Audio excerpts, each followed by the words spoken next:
Usted fue escogido hoy por Dios para que nos traiga ese mensaje especial. Señor y Padre nuestro, gracias te damos, Señor, porque tu presencia se siente en este servicio, Señor. Gracias, Padre Santo, porque tú te regocijas, Señor amado. Oh, Padre, has escogido en la mañana, Señor, al predicador de la mañana, Padre, al reverendo Agustín Robles, Señor. Permite, mi Dios, que la palabra que tú tengas en labios de él, Señor, sea una palabra que edifique nuestras vidas, Padre. Te lo pedimos en el nombre de Jesús. Amén.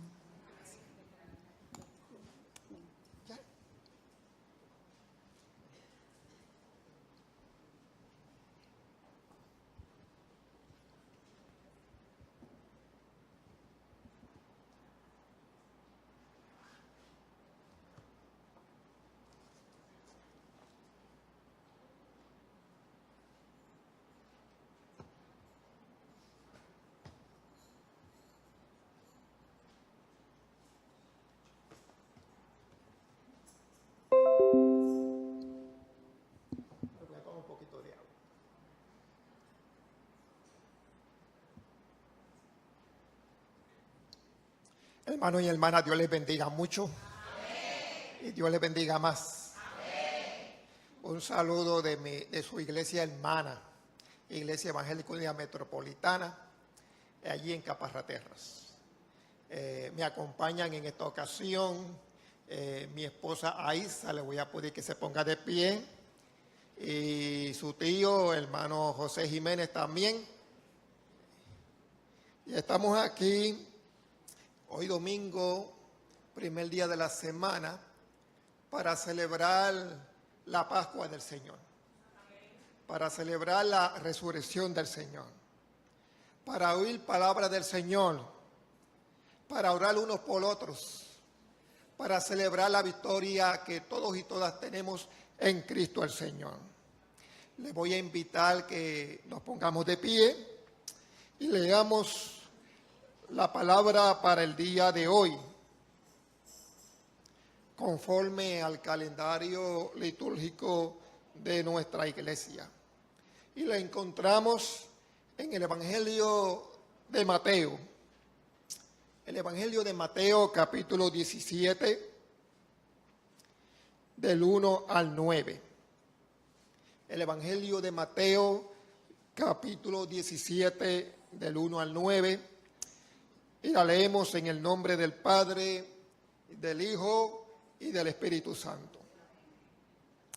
6 días después, Jesús tomó a Pedro, a Jacobo y a Juan su hermano, y los llevó aparte a un monte alto. Y se transfiguró delante de ellos, y resplandeció su rostro como el sol, y sus vestidos se hicieron blancos como la luz. Y aquí les aparecieron Moisés y Elías hablando con él. Entonces Pedro dijo a Jesús: Señor, bueno es para nosotros que estemos aquí. Si quieres, hagamos aquí 3 enramadas, una para ti, otra para Moisés y otra para Elías. Mientras él aún hablaba, una nube de luz los cubrió. Y aquí una voz desde la nube que decía: Este es mi Hijo amado, en quien tengo complacencia. A él oíd. Y al oír esto, los discípulos se postraron sobre sus rostros y tuvieron un gran temor. Entonces Jesús se acercó y los tocó y dijo: levantaos y no temáis. Y alzando ellos los ojos, a nadie vieron, sino a Jesús solo. A nadie vieron, sino a Jesús solos. Y cuando descendieron del monte, Jesús les mandó diciendo: no digáis a nadie la visión hasta que el Hijo del Hombre resucite de los muertos. Entonces sus discípulos le preguntaron diciendo: ¿por qué pues dicen los escribas que es necesario que Elías venga primero? Respondiendo Jesús le dijo: a la verdad Elías vino primero y restaurará todas las cosas. Mas os digo que Elías ya vino y no le conocieron, sino que hicieron con él todo lo que quisieron. Así también el Hijo del Hombre padecerá de ellos. Entonces los discípulos comprendieron que les había hablado de Juan el Bautista. Esto es palabra de Dios, hermanos. Pueden sentarse. En realidad, pues voy a predicar del versículo 1 al versículo 9. Es interesante, hermanos, hermanas, que este relato de la transfiguración parece que fue muy importante para la iglesia. Y yo creo que es muy importante para nosotros. Este relato de la transfiguración aparece en los 3 evangelios sinópticos. Aparece en Mateo 17 del 1 al 9, en Marcos 9 del 2 al 13, en Lucas 9, 28 al 36. Y uno se podría preguntar, ¿por qué aparece tantas veces en el Evangelio? ¿Por qué aparece en Mateo, en Marcos y en Lucas? ¿Por qué lo narran? ¿Por qué lo narran? ¿Saben por qué, hermanos? Porque ese relato nos revela la identidad de Jesús, nuestro Señor. Nos revela la identidad de Jesús, nuestro Señor, y revela también la identidad de la iglesia. Cuando hablamos de identidad, estamos hablando quiénes somos. ¿Quiénes somos? Y a mí me viene a la mente, cuando veo la iglesia, y veo mi iglesia, en mi iglesia, pues la mayoría somos puertorriqueños. Tenemos la identidad de ser puertorriqueños. Pero también yo tengo una buena población de dominicanos en la iglesia. Y yo estoy seguro que aunque ellos están residiendo aquí, y muchos de ellos tienen la ciudadanía americana, ellos se sienten dominicanos, como nosotros nos sentimos puertorriqueños. Aún en las iglesias, la Iglesia Evangélica Unida de Puerto Rico es una sola iglesia, pero tiene más de 60 congregaciones. Y cada congregación tiene su idiosincrasia, su manera de ser. Allá la Iglesia Evangélica Unida de Caguas tiene un lema que donde ellos se identifican. La iglesia de Florencio tenía el lema, la iglesia del gozo. ¿Saben cuál es el lema de la Iglesia Evangélica Unida Metropolitana, la cual yo me honro en pastoral? Somos una iglesia, somos una comunidad de fe unida en amor para servir. Una comunidad de fe unida en amor para servir, porque es la unión de 2 iglesias que se unieron en amor para servir en el nombre del Señor. Y yo sé que esta iglesia también tiene su identidad y su forma de ser. Qué bueno es eso. Qué bueno es eso. Eso es una bendición porque nos da identidad dentro de una unidad que es la Iglesia Evangélica Unida de Puerto Rico. En el relato de hoy nos habla de identidad. Y nos habla específicamente de la identidad de Jesús como el Hijo de Dios, como el Cristo el Hijo del Dios viviente, conforme a Mateo capítulo 16, verso 16. Y 2 veces en el Evangelio de Mateo se proclama la identidad de Jesús como el Hijo de Dios.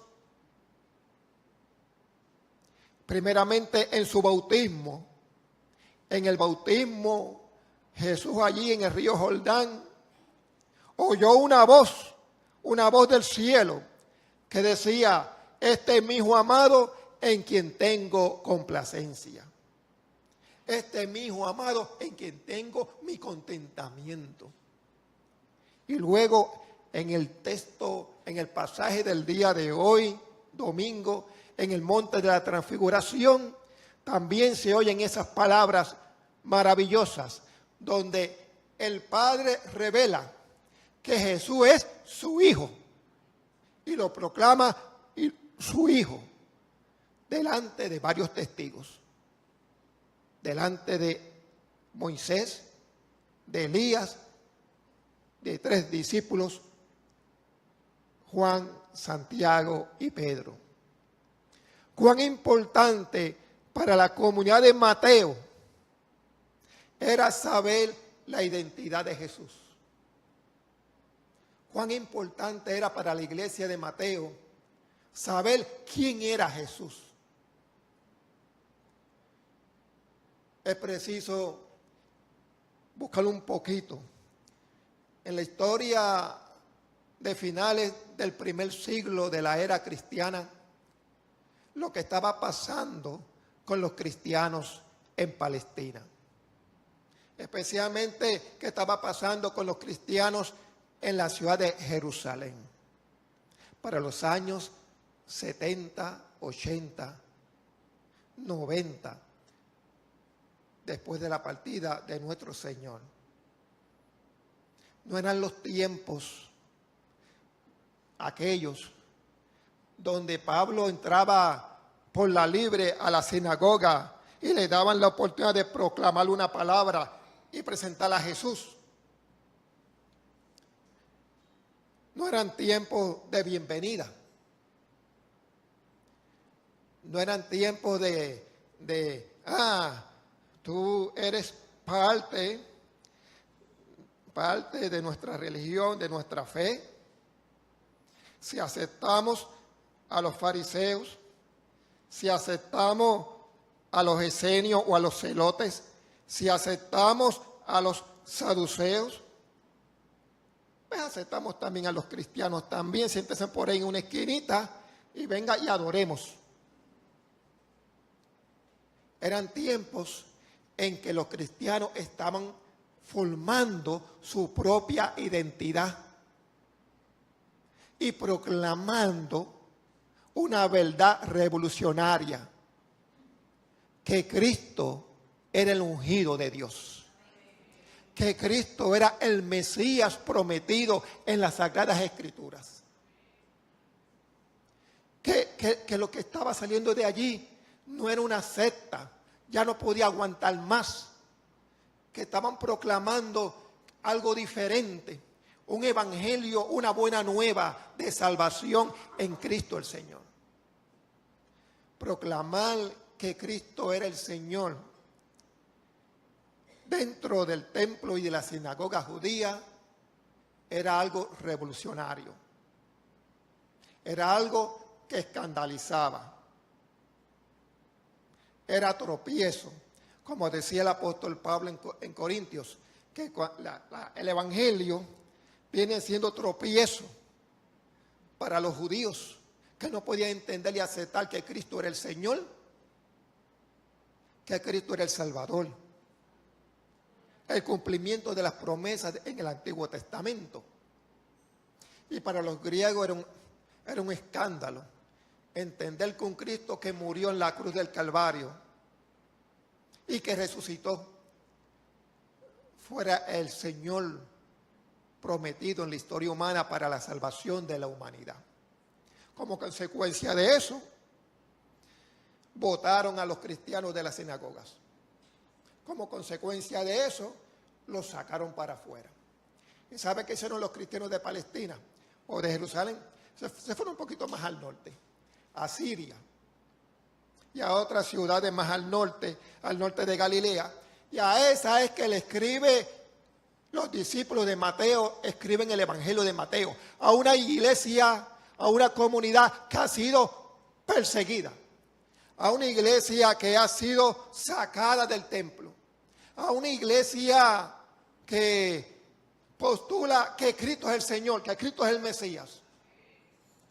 Pero como todo en la vida, hay dudas.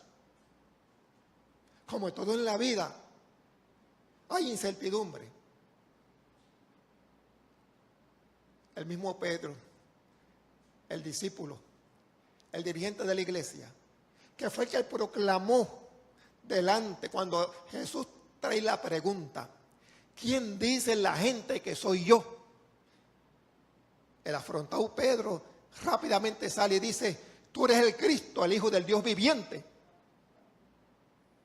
Pero es el mismo Pedro que después, cuando las cosas se ponen difíciles, echa para atrás. Y son las mujeres las que se quedan allí. Un saludo a las mujeres en el día de la semana. Yo estoy seguro que como Jesús era parte de un contexto histórico, se llevó a 3 discípulos y escogió a 12 varones. Hoy en día, yo estoy seguro que Cristo el Señor escogería también a mujeres para el pastorado de la iglesia. Les hago un aplauso en el nombre del Señor también.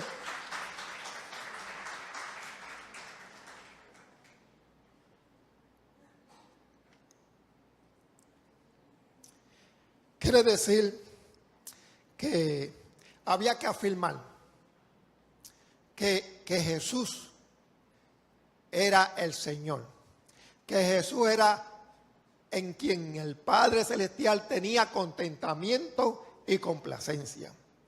Por eso entendemos claramente en ese relato en la montaña varios elementos que yo quiero considerar con ustedes en el día de hoy. En primer lugar está la montaña o el monte de la transfiguración. En las Escrituras el monte simboliza lugar de encuentro del cielo y de la tierra. Lugar donde Dios se encuentra con el ser humano, donde Él se revela. Es en el monte Sinaí donde Dios le da las tablas de la ley a Moisés y manifiesta su voluntad. Pues es en el monte de la transfiguración que el Padre quiere manifestar su voluntad. Delante de la figura de Moisés, representante de la ley. Y delante de Elías, el prototipo de profeta por excelencia. Como diciendo, aquí están unos testigos. Los testigos de las Sagradas Escrituras, los testigos del Antiguo Testamento. Y está Jesús. Y está el pasado y está el presente. Está Moisés y Elías que representan el pasado, la religión judía. Pero está el presente en Pedro, Juan y Santiago. La iglesia que está naciendo, la iglesia que está pujando por tener su propia identidad, la identidad de su hijo, una iglesia que está creciendo, una iglesia que ofrece un proyecto de vida plena para Israel y para la humanidad. Es interesante que en el texto de hoy aparece en ese monte toda una manifestación gloriosa, una manifestación gloriosa de la gloria de Dios. Allí vemos que el rostro de nuestro Señor Jesús irradia, resplandece como un sol, y sus vestimentas resplandecientes. En medio de una nube se oye una voz en medio de ese ambiente de gloria y de magnificencia. se oyó una voz que dice: este es mi hijo amado, en quien tengo complacencia. A él oíd, a él oíd. Y ese oír no significa solamente escuchar, significa también obedecer. En la Biblia, oír significa obedecer también. En otras palabras, en ese relato tan maravilloso que aparece en los 3 evangelios, los autores de estos evangelios quieren decirle a la comunidad de fe, especialmente a una iglesia que nace del judaísmo, que ya Moisés pasó, que Elías ya pasó, y solamente queda Cristo el Señor. Solamente queda Cristo el Señor.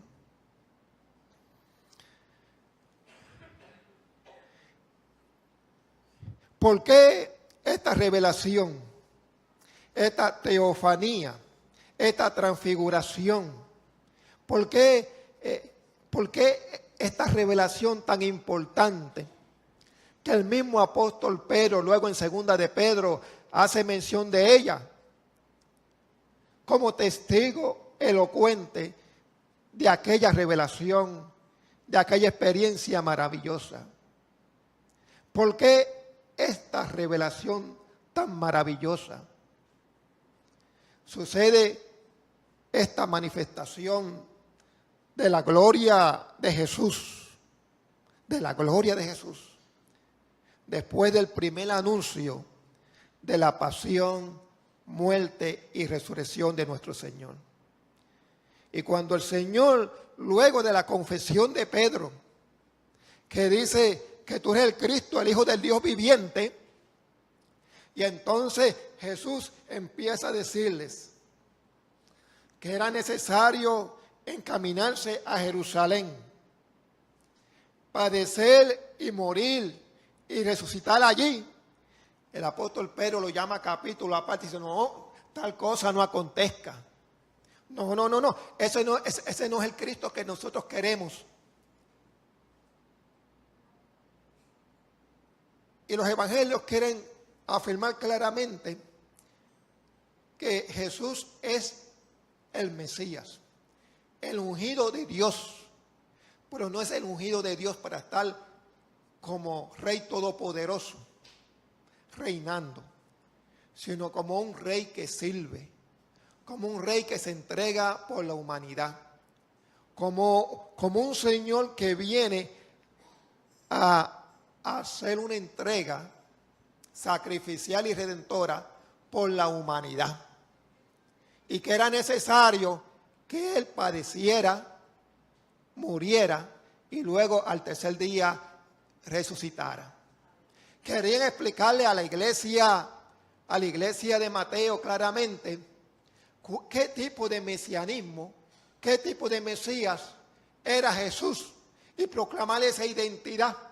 Y vamos a ver más adelante por qué para nosotros, la iglesia, en el día de hoy, es importante entender el tipo de Mesías que nosotros adoramos y alabamos. Hermanos, la cruz sigue siendo para muchos un escándalo y locura para otros.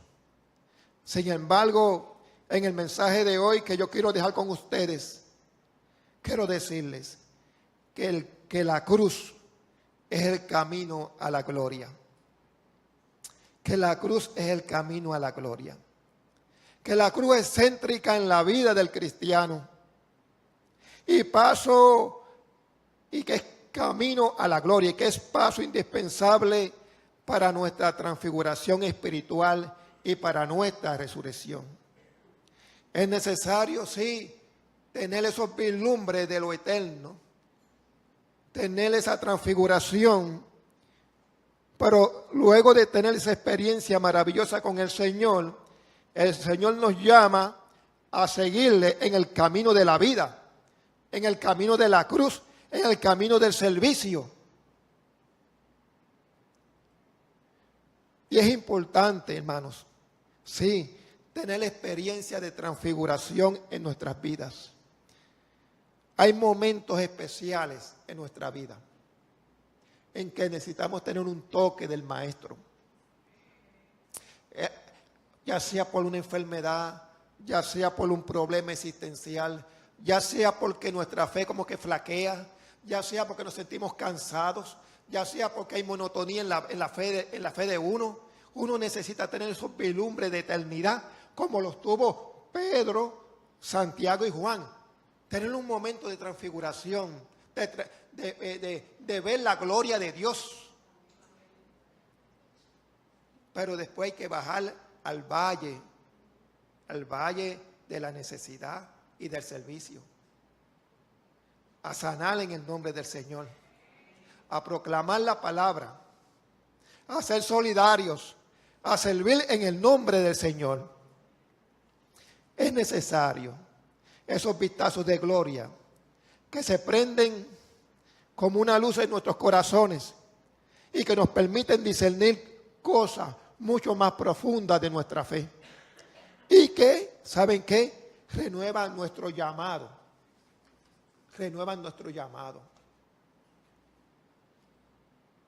Es importante tener estas experiencias porque en muchas ocasiones oímos muchas voces que nos desvían del camino cristiano, del camino del discipulado, del camino del servicio y de una entrega al Señor.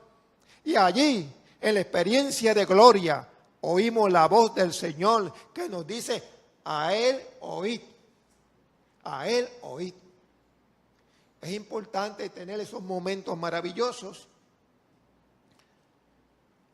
para poder seguir adelante.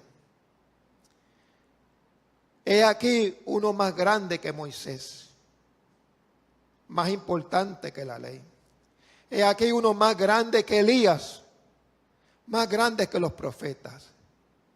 Es en su Hijo, Jesús, en quien el Padre Dios tiene su complacencia, su contentamiento. Quiere decir que tenemos que oír esa palabra de afirmación del Padre sobre el Hijo cada vez que sintamos que nuestra vida cristiana flaquea, cada vez que nos da miedo proclamar la palabra del Señor, cada día que nos da miedo hablarle a otros de Cristo el Señor, en los días en que creemos que las cosas no son posibles, afirmar que con Cristo todo es posible.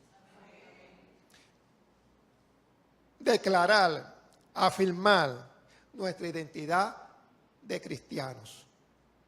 Nuestra identidad que nosotros seguimos a Jesús, que ha venido a nosotros para salvarnos, ha entrado a nuestro corazón y ahora sabemos claramente que no somos un movimiento más, que no somos una secta más del judaísmo, que somos una fe, que Dios nos ha dado una encomienda a nosotros, luego de esa experiencia maravillosa, para salir al valle del servicio, venciendo el miedo y el temor y afirmar la confianza en Jesús.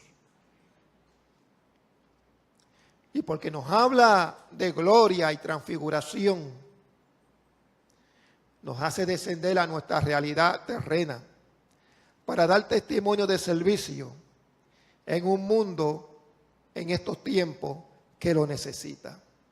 Hermanos y hermanas, iglesia de Villa Andalucía, iglesia del Señor, estos son tiempos de solidaridad. Estos son tiempos de un liderazgo radical y transformador que empieza en la misma mesa del Señor. El Jesús que yo conozco, el Jesús que nosotros conocemos, es el Jesús que está en la mesa como el que sirve. El Jesús que está en la mesa, se ciñe su paño y lava los pies de los discípulos. Ahora más que nunca, en la situación en que estamos viviendo nosotros, en los momentos en que Puerto Rico está pasando, y huelga yo ahora explicar de las cosas, ¿verdad? Pero son los momentos en que cada creyente y cada cristiano tiene que afirmar su confianza en Jesús, como aquel que el Padre dijo, a Él oíd, en quien tengo mi complacencia. Agarrado de Jesús, manteniendo nuestra fe y confianza en Jesús, vamos a superar toda crisis y toda situación. Pero tenemos que afirmar lo que somos. Somos cristianos, somos hijos de Dios. Cristo es nuestro Señor y nuestro Salvador. Y la cruz es el centro de nuestro servicio, de nuestro corazón. Hemos sido llamados a tener una experiencia maravillosa, magnífica, gloria a Dios, que nos ayude en los momentos en que flaquea nuestra fe a afirmar que hay un Señor que está con nosotros. Pero de ahí salimos con más fuerza a servir en el nombre del Señor. En mi iglesia hay una hermana que me dijo hace unas semanas atrás, pastor, ya yo hice arreglos, ya yo me ajusté, ya yo sé, ya yo le saqué el 10% a la pensión y no cuento con ella. Yo dije, bueno, alabado sea el Señor, te estás preparando, ¿verdad? Yo no sé lo que vaya a pasar, pero es una hermana que se adelanta a los tiempos que puedan pasar. Así nosotros tenemos que ya, desde ya, empezar a afirmar nuestra fe en el Señor. Y sobre todo, hermanos, sobre todo manifestar que somos una iglesia, que somos una comunidad de fe, que somos hermanos y hermanas, y aprender de Jesús, nuestro Señor y Salvador, aprender de Él, que fue el que quedó solito allí en aquella experiencia maravillosa, aprender de aquel y de Él que donde se oyeron las palabras en que el Padre tiene su complacencia y nos dice, a Él oíd. Eso significa que tenemos que obedecer al Señor Jesús en su manera de servir sobre todas las cosas. Que nosotros podamos compartir lo que tenemos con el que tiene menos, especialmente con los más vulnerables de la iglesia. Sabemos quiénes son, podemos identificarlos y hacer algo especial para en estos tiempos demostrar ciertamente que oímos y obedecemos al Señor. En estos tiempos la iglesia debe ser una iglesia solidaria, con un liderazgo, como dice nuestro pastor general, que empieza aquí. Aquí empieza, en la mesa del servicio. Que Dios nos bendiga, hermanos.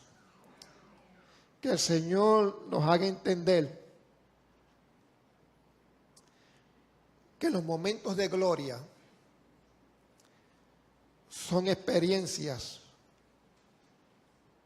para sacudirnos de nuestra incredulidad, de nuestra falta de fe y confianza, para darnos fuerza y poder, para bajar al valle de la necesidad y servir en el nombre del Señor.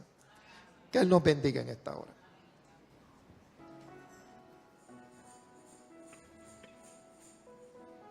Damos gracias a Dios por su palabra.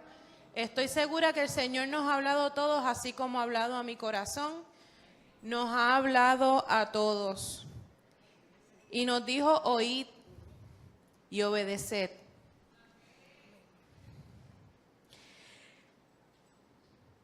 Retomando el tema de hoy, les recuerdo que estamos en Cuaresma y en este tiempo, de forma particular, somos llamados a actuar como Cristo. Vamos a hacer una llamada, una visita. Demos un abrazo sin que nos los pidan. Apoyemos al necesitado y así estaremos caminando hacia la celebración de una semana de bendición, no solo para al que bendecimos, sino para nosotros también. Nos despedimos con la bendición pastoral por el reverendo Agustín Robles y luego cantamos Que se llene tu casa. Puestos en pie. Yo le voy a pedir que usted se acerque a un hermano y le dé un abrazo, por lo menos se le pegue, le dé la mano. Y de aquí salimos, hermanos y hermanas, de aquí salimos fortalecidos, animados en nuestra fe, en nuestra confianza en el Padre Celestial, para servir en el nombre del Señor. Preparémonos para recibir la bendición en esta hora. Y ahora Dios Todopoderoso, que se manifiesta a nosotros como Padre Creador de todas las cosas, en su Hijo Jesucristo como nuestro Salvador y Redentor, y en el Espíritu Santo nuestro sustentador, animador, que nos ilumina, nos consuela y nos fortalece. A ese Dios Todopoderoso nos anime, nos acompañe durante toda una semana y que en su nombre vayamos a dar testimonio y servicio. Vayan en paz en el nombre del Padre, del Hijo y del Espíritu Santo. Amén.